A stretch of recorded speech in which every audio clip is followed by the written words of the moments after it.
त्यावर लावावे. वारकरी शिक्षण संस्थेत पालखी प्रस्थानाच्या वेळेस परंपरेनुसार पुढच्या 27 व मागच्या 20 नंबरच्या दिंड्यांना मंदिरात प्रवेश दिला जातो, तोही जागे अभावी. बाकीच्या दिंड्या बाहेरून प्रदक्षिणा करतात. दिंड्यांव्यतिरिक्त कोणत्याही संस्थांना प्रवेश नसतो. त्यांनी तसा आग्रह धरू नये.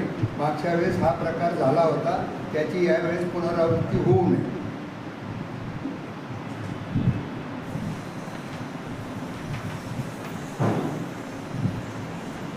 ग्रामीण रुग्णालयात जास्तीचे बेड उपलब्ध ठेवावे. खाजगी हॉस्पिटलमध्ये सुद्धा बेड उपलब्ध करून द्यावेत, तशा सूचना संबंधितांना द्याव्यात. ग्रामीण रुग्णालयासमोर भाजी विक्रेते, फळ विक्रेते व इतर हातगाड्या काल शिवणची बैठक घेतली, त्याबद्दल त्यांचे आभार. रस्त्यावर बसू देऊ नये, कारण ऐन वेळेस ॲम्ब्युलन्सला रस्ता राहत नाही. रुग्णालयाच्या समोर बंदोबस्तासाठी आलेले पोलीस कर्मचारी, अधिकारी यांची वाहने ग्रामीण रुग्णालयाच्या रस्त्यावर लावू नये. तसेच पावसाळी वातावरण आहे, परंतु दुर्दैवाने सध्या पाऊस दिसत नाही, त्यामुळं जंतुनाशक तरी देखील डेंग्यू, मलेरिया पाऊस जर सुरू झाला तर ते जंतुनाशक फवारणी, दूर फवारणी यंत्रे भिरवावी.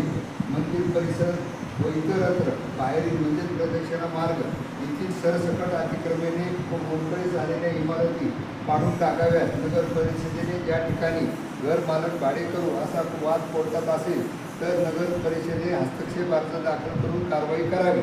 उदाहरणार्थ बाजारमाडी कायस्थ यांच्या नगर परिषदेच्या भाड्याच्या जागेत एक आवाढव्य झाड आहे, किमान त्याच्या फांद्या तरी काढाव्यात. आजूर घराजवळील कुलकर्णी यांची पूर्ण मोडकळीस आलेली इमारत, माझ्या निवासस्थानाजवळ जोशी यांची इमारत, त्याचप्रमाणे आता 2 नंबर शाळेचं काम चालू आहे, त्याच्यासमोर लहान मुलं खेळतात. शाळा सुटल्यावर गर्दी होते, तिथे उंबराचे पूर्ण वाळलेले झाड आहे, तरी ते त्वरित पाडण्यात यावे. लहान मुलांचा अपघात होण्याची शक्यता दाट आहे. स्वच्छतागृह, औषध फवारणी, हॉटेलची तपासणी, पाण्याचे स्तोत्र तपासून पाण्याचे नमुने घेऊन प्रयोगशाळेत पाठवावे. वॉटर बस येथील लाईट व्यवस्था चोख असावी. लाईटबद्दल सर्वसामान्य नागरिकांच्या बऱ्याच मोठ्या प्रमाणात तक्रारी. रोज दिवसातून 4-5 वेळा लाईट जाते. हे लोक काय करतात याची चौकशी वरिष्ठ स्तरावरून करावी. लोक बिलं भरतात, बिल नाही झालं की लगेच तुम्ही लाईट कनेक्शन सोडता. मग तशी सुधारणा द्या ना तुम्हाला. प्रत्येक वेळेला फोटो दाखवायचा, कर्मचाऱ्याचा जुना फोटो दाखवतात आणि काम चालू हे सांगतात. फार त्याच्याबद्दल लोकांच्या पुढं पेशंट आहेत, कोणाला लाईट वाजून बरीचशी कामं अडली जातात. लाऊडस्पीकरच्या आवाजाची मर्यादा असावी. फडावर नित्यनेमाने वारकऱ्यांची नित्यने कीर्तने भजने चालू असतात, त्यात बाधा येते. सगळ्यात महत्त्वाचा मुद्दा दरवर्षी येतो तो दर्शनबारी.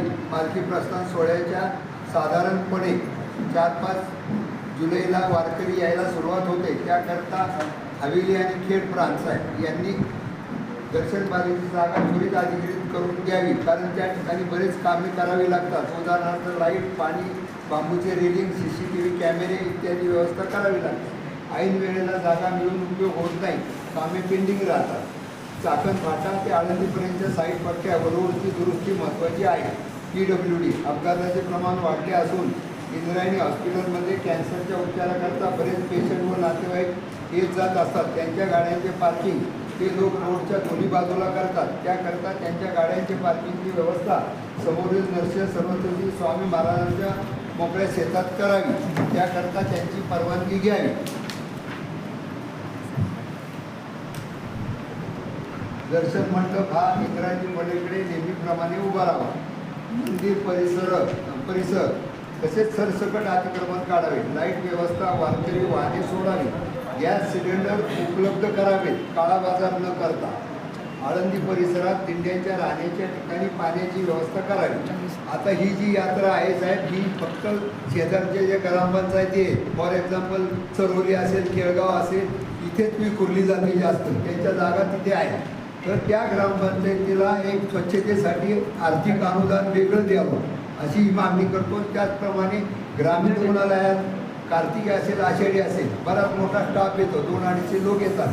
त्यांचं 2 वेळचं जेवण नगरपालिका करते, पण कधी कधी वेगळी आस्थापना आहे असं सांगून तर माझं असं विशेष बाब म्हणून आम्ही पालकमंत्र्यांना मागे दादा असताना सांगितलेलं आहे, तो वेगळा निधी द्यावा अशी एक नम्र विनंती करतो आणि माझी संपवतो.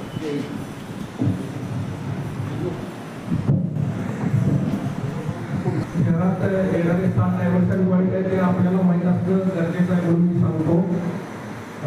एक तर सर्वोदय पट्ट्यात आहे डिगी मॅचिंगपासून आपण सुरुवात करू. डिगी मॅचिंग आहे एक मेन डायव्हर्शन पॉईंट, एक 7 डायव्हर्शन पॉईंट आहे. डिगी मॅचिंग चौक आहे, मोठी चौक आहे, त्यामुळे भारतमाता चौक आहे, देवळी फाटा आहे, आळंदी फाटा आहे, रसिका हॉटेलजवळ आपण एक डायव्हर्शन पॉईंट ठेवलेला आहे, धानोरी फाटा आहे. आणि हे 7 डायव्हर्शन पॉईंटमध्ये पुढे स्टॉपिंग पॉईंट आहे. Main stopping point Delhi matching चौकातून पुढचा जो स्टॉपिंग पॉईंट आहे तो तरोळी फाटा आहे.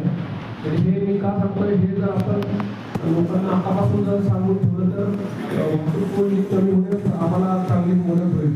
कारण बाहेरच्या लोकांना माहीत नसतं, पण जे इतर स्थानिक रहिवासी आहेत त्यांना सांगणं गरजेचं आहे. त्यांना ह्या रस्त्याबद्दल पहिल्यापासून माहीत असतं, तर त्यांनी लोकांना प्रबोधन करावं अशी आमची अपेक्षा. त्यानंतर पूर्ण स्टॉपिंग पॉईंट आहे तो देवमाता आहे. त्या बाजूला भारतमाता चौकातून आणि मोठी चौकातून येणारा जो पहिला डायव्हर्शन पॉईंट आहे तो वाय जंक्शन आहे. वाय जंक्शन पासून आपण पुढे कलेक्टर पाटील चौकात एक स्टॉपिंग पॉईंट आणि प्लस डायव्हर्शन पॉईंट ठेवलेला आहे. त्याच्यापुढे दुरुगाव नकाशनागा या ठिकाणी डायव्हर्शन पॉईंट आहे, स्टॉपिंग पॉईंट आहे. आणि देवपाट्याला पूर्ण स्टॉपिंग पॉईंट आहे. तिकडं इंद्रायणी हॉस्पिटलजवळ स्टॉपिंग पॉईंट आहे, तिथून पुढे गाड्या येणार नाही.